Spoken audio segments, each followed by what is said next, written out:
Hello friends, welcome back to my channel study corner. Friends, मैं रिचा, हमारी ये बाल विकास और शिक्षा शास्त्र की क्लास है, अर्थात चाइल्ड डेवलपमेंट की क्लास है। इसमें हम काफ़ी चीज़ें डिस्कस कर चुके हैं। सबसे पहले तो ये जो चाइल्ड डेवलपमेंट का पोर्शन है, ये यूपी टेट या किसी भी स्टेट के टेट एग्ज़ाम के लिए, सीटेट एग्ज़ाम के लिए, केवीएस, सुपर टेट, इन सभी एग्ज़ाम में बेहद ही इंपॉर्टेंट टॉपिक हो जाता है चाइल्ड डेवलपमेंट एंड साइकोलॉजी का। इससे काफ़ी क्वेश्चंस आपको देखने को मिल जाते हैं और यहाँ से बिल्कुल सॉलिड आपको नंबर मिल जाता है अगर थोड़ी सी चीज़ें आपका क्लियर है तो। इस सीरीज़ में हमने सबसे पहले ग्रोथ एंड डेवलपमेंट देखा था। ग्रोथ एंड डेवलपमेंट में हमने चाइल्ड का ग्रोथ और उसका डेवलपमेंट देखा, उससे रिलेटेड उसके क्वेश्चंस को सॉल्व किया, फिर डेवलपमेंट की विभिन्न स्टेजेस को देखा। डेवलपमेंट की जो विभिन्न स्टेजेस बच्चे की होती है, जैसे इन्फेंसी स्टेज हो गया, चाइल्डहुड या फिर किशोरावस्था की स्टेज हो गई, एडल्टहुड, तो इन सभी स्टेजेस के बारे में हमने एक जो सिंपल सी चीज़ें होती हैं वो सारी चीज़ें डिस्कस किया था जहाँ से क्वेश्चन बनता है। अब हम एक एक चरण देख रहे हैं, जैसे कि संज्ञानात्मक, आज हमारा जो टॉपिक रहेगा वो संज्ञानात्मक विकास डेवलपमेंट के अंतर्गत ही है। डेवलपमेंट के 6 स्टेजेस हमने देखे थे। तो इससे पहले हमने कल वाले में देखा था मानसिक डेवलपमेंट बच्चे का, आज हम उसका संज्ञानात्मक विकास देखेंगे। तो ये बेहद ही इम्पॉर्टेंट हो जाता है, यहाँ से बहुत से क्वेश्चन बनते हैं एग्ज़ाम में, तो इसलिए ये ध्यान रखिएगा। आप इसको पूरा वीडियो देखिएगा, 2 वीडियो में या 1 वीडियो में ये कवर हो जाना है।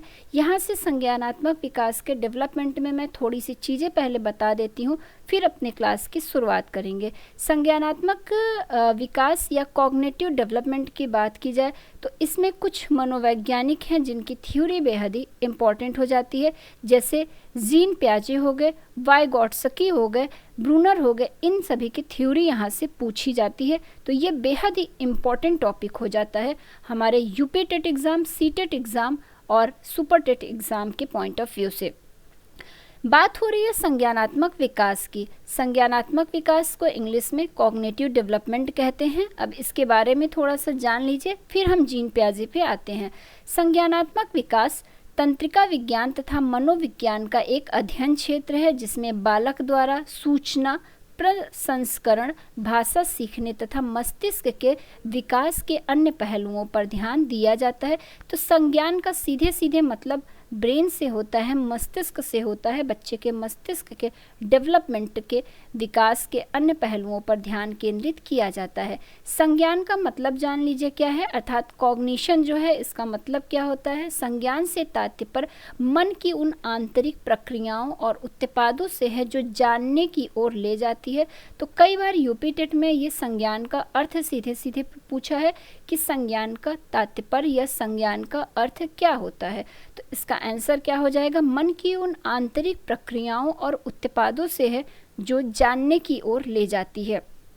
इसमें सभी मानसिक गतिविधियां शामिल हो जाती है। संज्ञान के अंतर्गत ध्यान देना, याद करना, सांकेतिकरण, वर्गीकरण, योजना बनाना, विवेचना, समस्या हल करना, सृजन करना और कल्पना करना। तो इमेजिनेशन जो हो गया, क्रिएटिविटी हो गया, ये सारी चीज़ें हमारे किसके अंतर्गत आ जाएंगी, सब कुछ संज्ञान के ही अंतर्गत, कॉग्निशन के अंतर्गत आ जाती है। तो ये चीज़ ध्यान रखिएगा।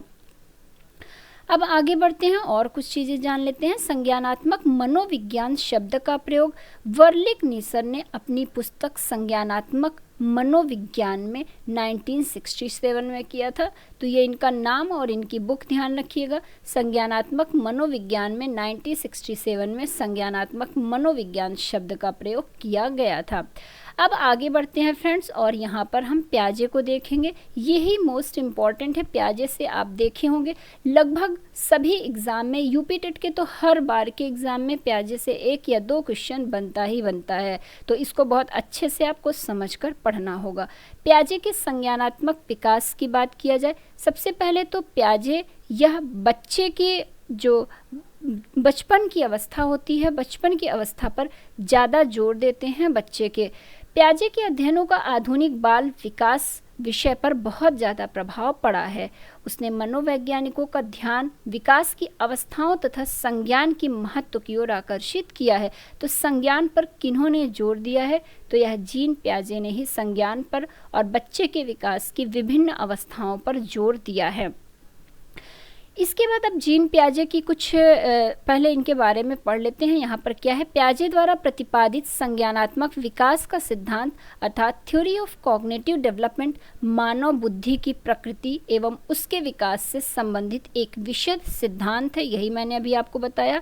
पियाजे का मानना था कि व्यक्ति के विकास में उसका बचपन एक महत्वपूर्ण भूमिका अदा करता है।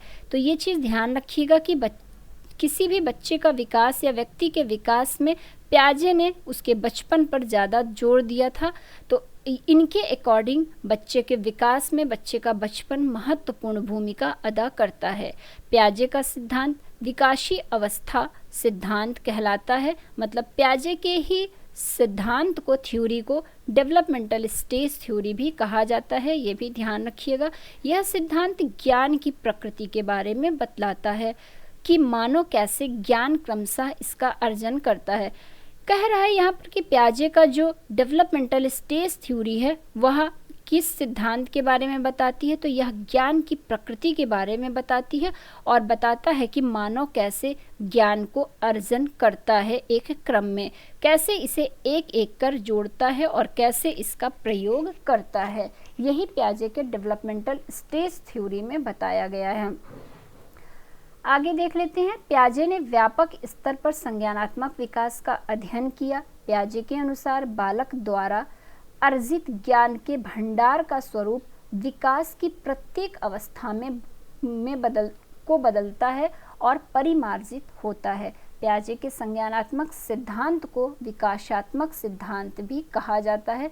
तो ये ध्यान रखिएगा कि पियाजे के संज्ञानात्मक सिद्धांत को ही क्या कहा जाता है?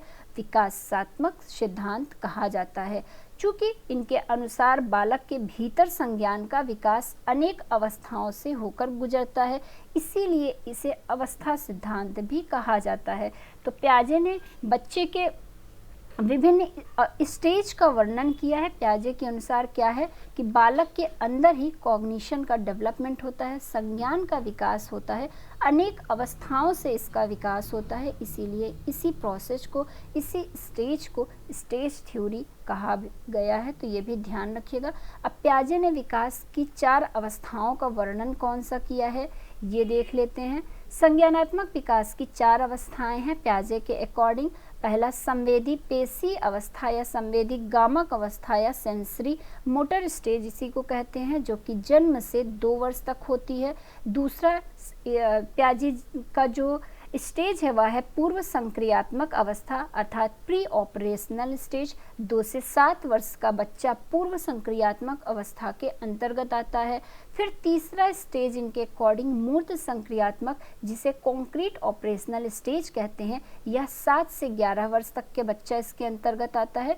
और चौथा क्या है? अमूर्त संक्रियात्मक अवस्था या फॉर्मल ऑपरेशनल स्टेज, 11 से 15 वर्ष तक का बच्चा इसके अंतर्गत आता है।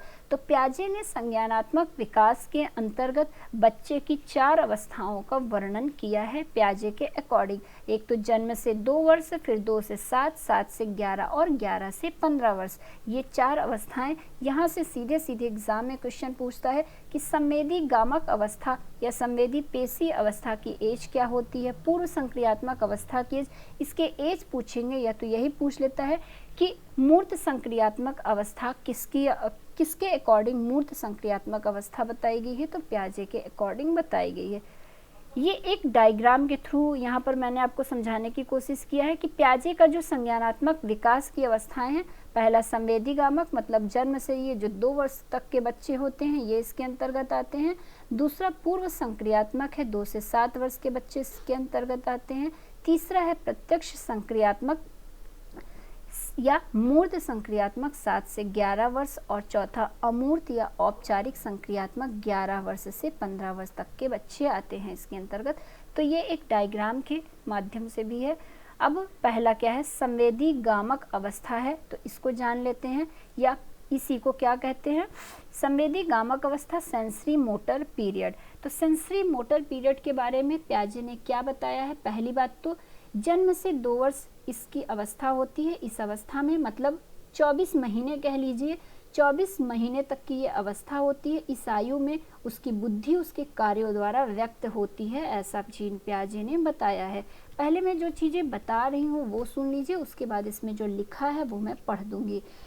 तो पियाजे ने अपनी सेंसरी मोटर पीरियड में क्या बताया है? इन्होंने अपने संवेदीगामक अवस्था में बताया है कि बच्चा जो है, बच्चे की आयु में उसकी बुद्धि उसके कार्यों द्वारा व्यक्त होती है। मतलब अगर 2 वर्ष का बच्चा है तो वह जिस तरह के कार्य करेगा उसकी आयु उसके अकॉर्डिंग व्यक्त हो जाती है। तो आयु में उसकी बुद्धि उसके कार्यों द्वारा व्यक्त की जाती है। जैसे एक एग्जाम्पल यहाँ पर जान लीजिए कि चादर पर बैठा बालक चादर पर पड़े दूर खिलौने को प्राप्त करने के लिए चादर को खींचकर खिलौना प्राप्त कर लेता है।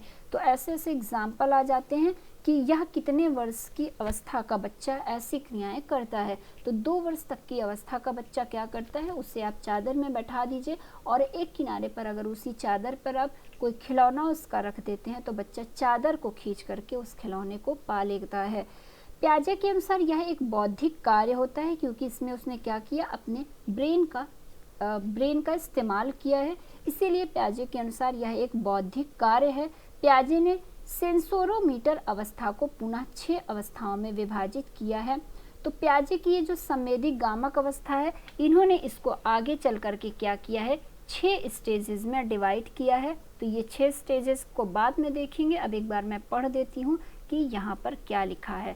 संवेदी गामक अवस्था, जन्म से 2 वर्ष। इस अवस्था में बालक केवल अपनी संवेदनाओं और शारीरिक क्रियाओं की सहायता से ज्ञान अर्जित करता है। बच्चा जब जन्म लेता है तो उसके भीतर सहज क्रियाएं होती हैं।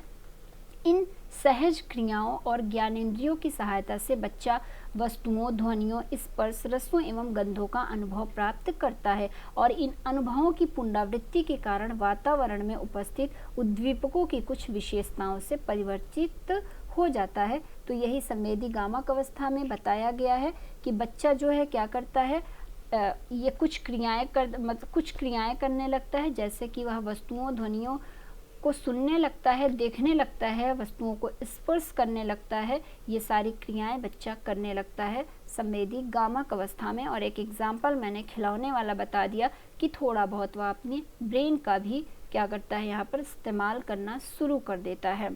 और एक चीज़ यहाँ पर है, अपनी संवेदनाओं और शारीरिक क्रियाओं की सहायता से वह ज्ञान अर्जित करता है। बच्चा जब जन्म लेता है तो उसके भीतर सहज क्रियाएं होती हैं, ये ध्यान रखिएगा। अब संवेदी गामक अवस्था या सेंसरी मोटर की जो 6 स्टेजेज होती हैं इसकी, वो देख लेते हैं हम। पहला तो सहज क्रिया मतलब रिफ्लेक्स एक्शन की अवस्था, ये अभी हमने ऊपर एग्जाम्पल में देखा। तो रिफ्लेक्स एक्शन जो बच्चा सहज क्रियाएं करता है, यह कब तक करता है, कितने दिनों तक? तो यह जन्म से 30 दिन तक बच्चा सहज क्रियाएं करता है। यह मतलब कह लीजिए तो 1 माह तक बच्चा प्रतिवर्ती क्रियाएं या रिफ्लेक्स एक्टिविटी को करने लगता है। दूसरा क्या है, प्रमुख वृत्ति अनुक्रियाएं मतलब प्राइमरी सर्कुलर रिएक्शंस की अवस्था। 1 से 4 माह का बच्चा प्राइमरी सर्कुलर रिएक्शन करता है। तो यह प्राइमरी सर्कुलर रिएक्शन की स्टेज 1 से 4 माह की होती है। गौण वृत्ति अनुक्रियाएं मतलब सेकेंडरी सर्कुलर रिएक्शन की स्टेज पूछी जाए तो 4 माह से 8 माह का बच्चा सेकेंडरी सर्कुलर रिएक्शन करता है। यह सेकेंडरी सर्कुलर रिएक्शन की स्टेज क्या होती है, 4 से 8 माह की। और ये इम्पॉर्टेंट होता है सीटेट एग्जाम के पॉइंट ऑफ व्यू से। सीटेट में ऐसे ही क्वेश्चन बनते हैं, तो ये ध्यान रखिएगा सीटेट जो देने वाले होंगे। चौथा, गौड़ स्कीमेटा की इस अवस्था क्या है, गौड़ स्कीमेटा की समन्वय की अवस्था या कह लीजिए कोऑर्डिनेशन ऑफ सेकेंडरी रिएक्शन। तो कोऑर्डिनेशन करने लगता है जो ऊपर सेकेंडरी रिएक्शन है उससे। यह स्टेज क्या होती है, 8 से 12 माह की होती है। तृतीय वृत्ति अनुक्रिया या टर्सरी सर्कुलर रिएक्शन की स्टेज कौन सी होती है, 12 माह से 18 माह की। मानसिक सहयोग द्वारा नए साधनों की खोज की अवस्था 18 माह से 24 माह की होती है। तो ये 2 वर्ष, जो जन्म से 2 वर्ष की अवस्था हमारी सेंसरी मोटर पीरियड की थी, उसके दरमियान किस महीने में कौन कौन सी क्रियाएं बच्चा करता है, वो सारी चीज़ें यहाँ पर बता दी गई हैं। इसको 1-2 बार पढ़ लीजिएगा, यहाँ से सीटेट में क्वेश्चन बनता है। अब आगे आते हैं और प्याजे जी का जो दूसरा स्टेज है, इन्होंने जो दूसरी मुख्य अवस्था बताई हुई है, पहली तो संवेदीगामक अवस्था थी, दूसरी इनकी अवस्था पूर्व संक्रियात्मक अवस्था है। तो पूर्व संक्रियात्मक अवस्था यह 2 से 7 वर्ष की अवस्था होती है, ये ध्यान दीजिएगा। 2 से 7 वर्ष की अवस्था को जीन प्याजे ने प्री ऑपरेशनल पीरियड कहा है। इस अवस्था की बात की जाए तो इस अवस्था में बच्चा नई सूचनाओं और अनुभव का संग्रह करता है। वह पहली अवस्था की अपेक्षा अधिक समस्याओं का समाधान करने योग्य हो जाता है इस स्टेज में। मतलब जो सेंसरी मोटर पीरियड था उससे ज़्यादा यहाँ पर बच्चा मैच्योर हो जाता है, अपने यहाँ पर क्या करता है, उस अपनी प्रॉब्लम्स को और अच्छे तरीके से इस स्टेज में वो सॉल्व करने लगता है। इस अवस्था में उसमें आत्म केंद्रितता का विकास हो जाता है। अगर आत्म केंद्रिता बोले तो ईगोसेंट्रिसिटी, तो ईगोसेंट्रिसिटी का डेवलपमेंट बच्चे में किस स्टेज में होता है, बहुत बार ये क्वेश्चन बना हुआ है सीटेट एग्जाम में। आत्म केंद्रिता का विकास बच्चे की पूर्व संक्रियात्मक अवस्था या प्री ऑपरेशनल स्टेज में हो जाता है। तो ये ध्यान रखिएगा, ये शायद इसमें मैंने मेंशन नहीं किया है या होगा आगे, तो फिलहाल मैं अभी बता दे रही हूँ।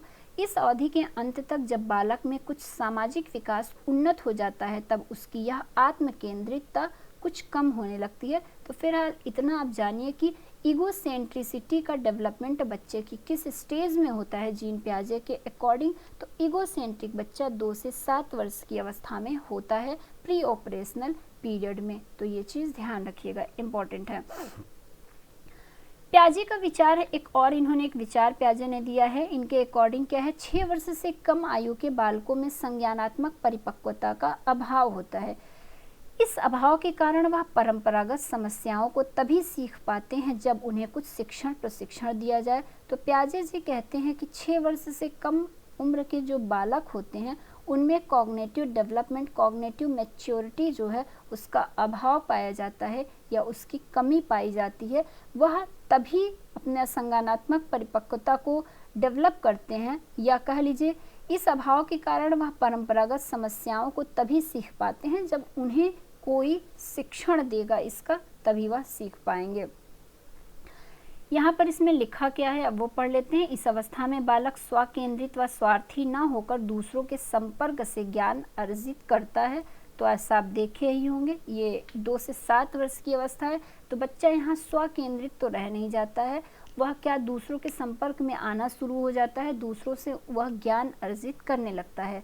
अब वह खेल, अनुकरण, चित्र निर्माण तथा भाषा के माध्यम से वस्तुओं के संबंध में अपनी जानकारी अधिकाधिक बढ़ाता है। पहले क्या था, वो वस्तुएं देखता तो था लेकिन उसके बारे में उसके पास कोई जानकारी नहीं होती थी, लेकिन अब उसका दूसरों से संपर्क बढ़ गया है तो वह चीज़ों को देखकर ज्ञान दूसरों के माध्यम से और भाषा के माध्यम से वस्तुओं के संबंध में अपनी जानकारी वह एकत्रित करने लगता है। धीरे धीरे वह प्रतीकों को भी ग्रहण करता है, किंतु किसी भी कार्य का क्या संबंध होता है तथा तार्किक चिंतन के प्रति अनभिज्ञ रहता है। तो कहने का मतलब ये है कि जो प्री ऑपरेशनल पीरियड होती है, बच्चा यहाँ पर तार्किक चिंतन नहीं कर पाता है, ये चीज़ ध्यान रखिएगा। तार्किक चिंतन इस स्टेज में वो नहीं कर पाता है। यहाँ पर क्या करता है, वो किसी भी कार्य का क्या संबंध है, संबंध नहीं जोड़ पाता है, ना ही चिंतन कर पाता है। जैसे कि बच्चे को अगर आप 2 ग्लास में, एक ग्लास ज़्यादा लंबा है और एक ग्लास उसकी चौड़ाई में ज़्यादा है लेकिन पानी दोनों में 1 लीटर आ रहा है, तो बच्चा क्या करेगा, जो लंबी ग्लास रहेगी उसको लगेगा ये ज़्यादा पानी इसमें है और जो चौड़ी ग्लास रहेगी उसमें कम पानी है। मतलब कहने का ये है कि बच्चा उसको सोच नहीं पाएगा, उस पर चिंतन नहीं कर पाएगा कि साइज के छोटे बड़े होने से उसकी क्वांटिटी कम नहीं होती है। ये चीज़ें बच्चा नहीं सोच पाता है इस स्टेज में। इस अवस्था में अनुक्रमणशीलता पाई जाती है। इस अवस्था में बालक के अनुकरणों में परिपक्वता आ जाती है। इस अवस्था में प्रकट होने वाले लक्षण 2 प्रकार के होने से इसे 2 भागों में बांटा गया है। तो प्याजे ने अपने प्री ऑपरेशनल पीरियड अर्थात पूर्व संक्रियात्मक स्टेज को 2 भागों में डिवाइड किया है। यहाँ से क्वेश्चन बनता है, पूर्व प्रत्यात्मक काल जो कि 2 से 4 वर्ष का होता है और दूसरा आंत प्रज्ञ काल जो कि 4 से 7 वर्ष का होता है। पूर्व प्रत्यात्मक काल की बात की जाए या प्राक संक्रियात्मक काल की बात की जाए तो बालक संकेत तथा चिन्ह को मस्तिष्क में ग्रहण करते हैं। इसका मतलब यही है, इतना समझिए।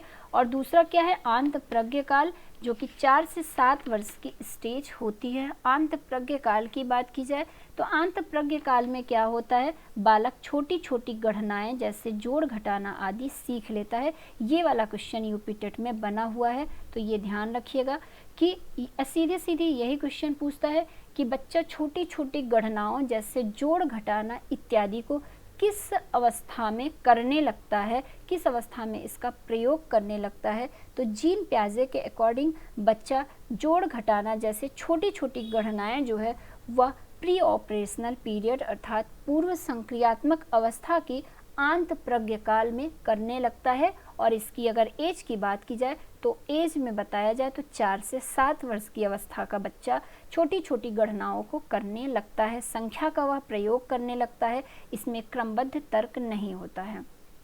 अब आ जाइए मूर्त संक्रियात्मक अवस्था की बात कर ली जाए प्याजे की, तो मूर्त संक्रियात्मक अवस्था क्या होती है, इसे कॉन्क्रीट ऑपरेशनल स्टेज कहते हैं।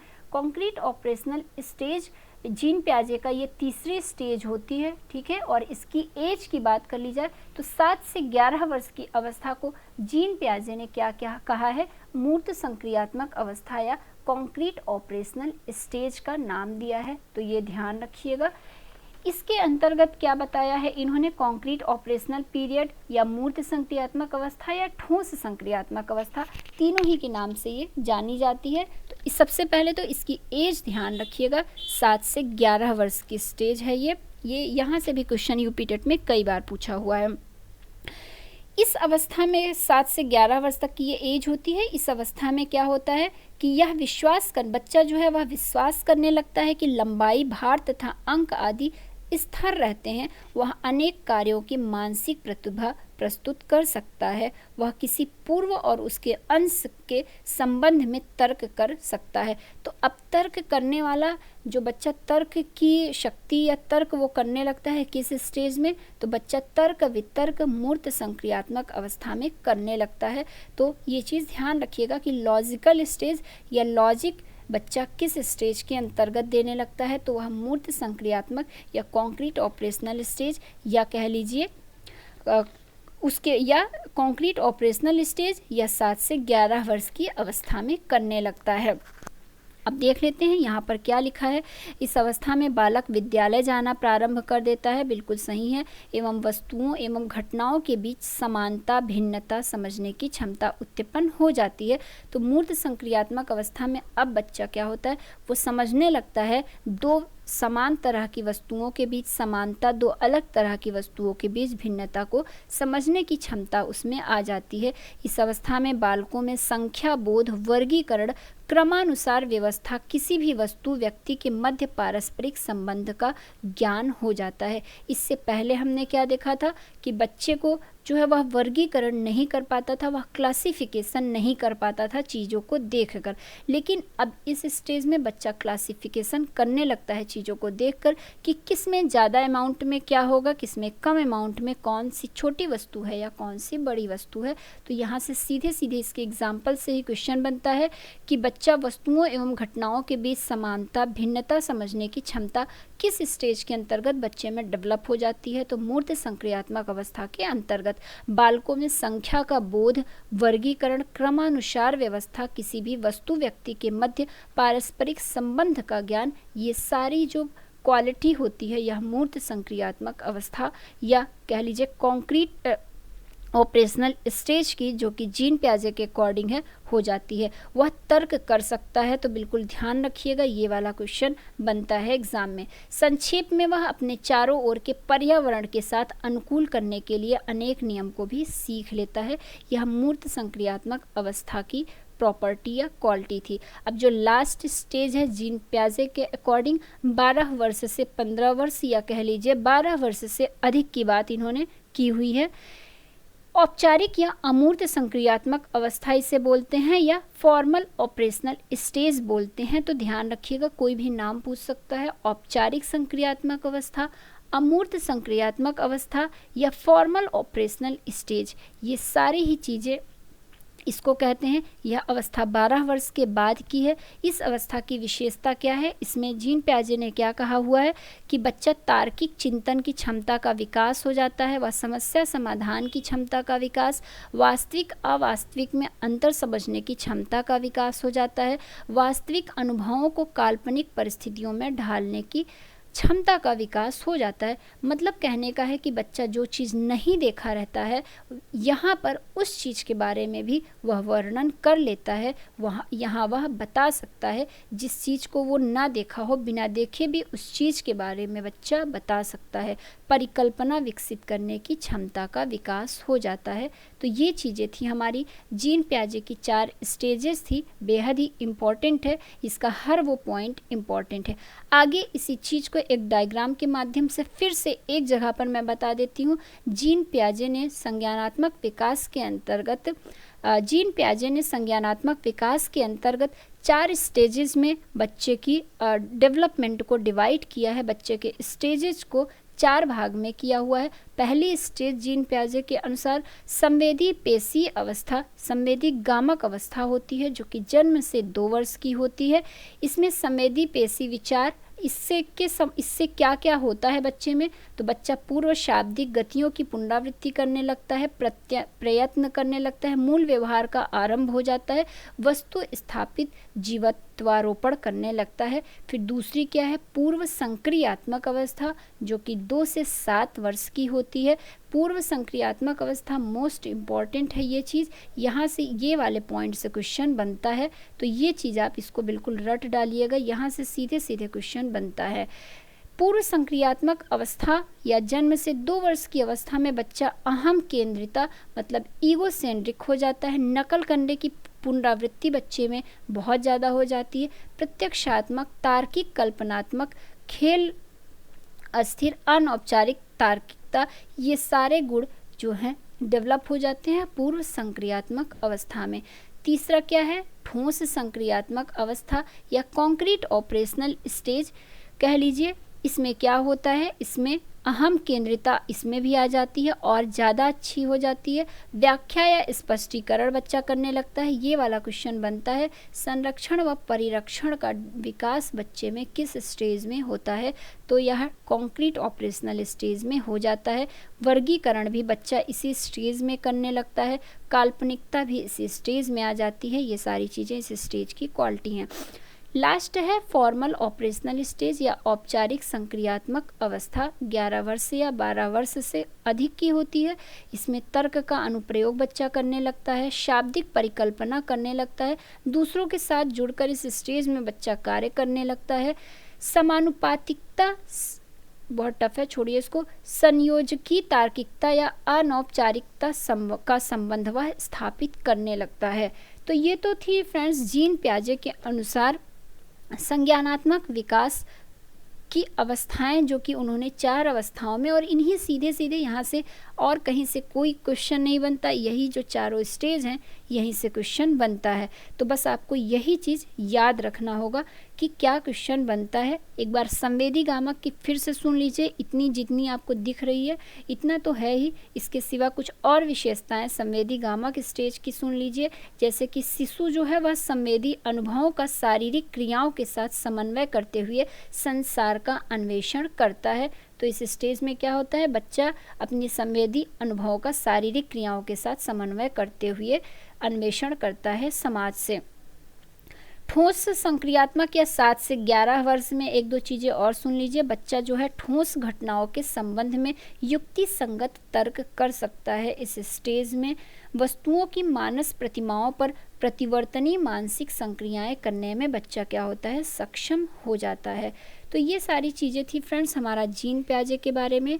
वीडियो कैसा लगा हमें अपनी राय और सुझाव ज़रूर दिया करिए, और अगर वीडियो में कुछ रह जाए तो वो भी बता दिया करिए, ताकि अपने नेक्स्ट वीडियो में उसको मैं मेंशन कर दिया करूँ अगर कोई पॉइंट छूट गया हो तो।